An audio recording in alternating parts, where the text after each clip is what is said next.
obviously it's a tough situation for everybody. They have to play today, especially the ones that was friends with Kobe and had a real relationship. We got two guys in our locker room who were really close friends with him.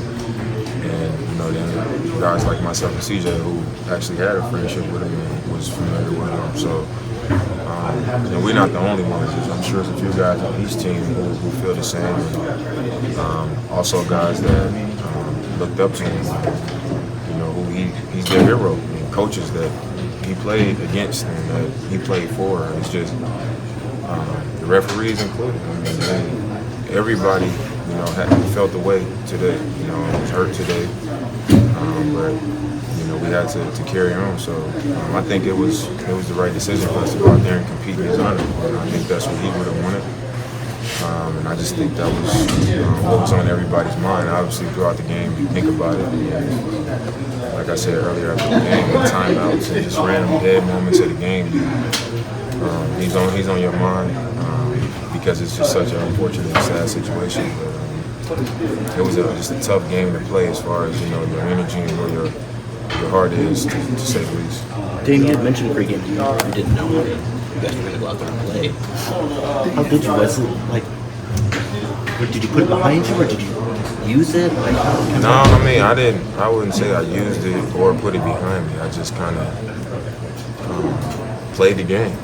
Once the game started and fouls started getting called, teams making shots, it kind of just turned into like a game, and it was almost like an escape. And like I said, just in those moments where you're sitting on the bench and longer timeout, and you're just sitting there randomly, came in my mind a few times where I was just like, man, that really happened. And I think that was it, but just play the game, just try to get lost into the game.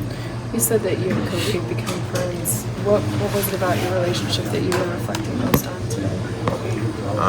Just the fact that, he was gone. It just seemed unbelievable. Like, it couldn't possibly be true.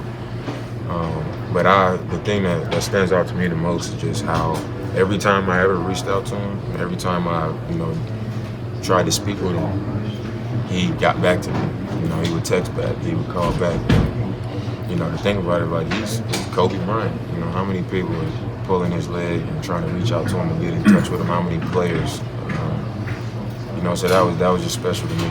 Somebody I grew up, looked up to and cheered for, and became one of his peers and got to know him and became friends with him. So it's, I think about it now because I'm like, we all take every day for granted sometimes. You just expect to wake up and go to sleep and wake up and go to sleep, and it's that's not the way it is.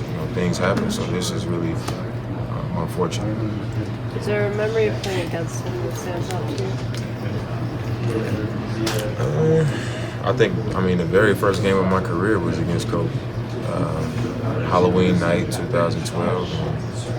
They came in, they had, the White, Powell, Kobe, Steve Nash, Anton Jameson, and I don't really get nervous, and get butterflies and stuff like that, but I walked on the court and I was just like, there's Kobe over there. So, I always have that memory.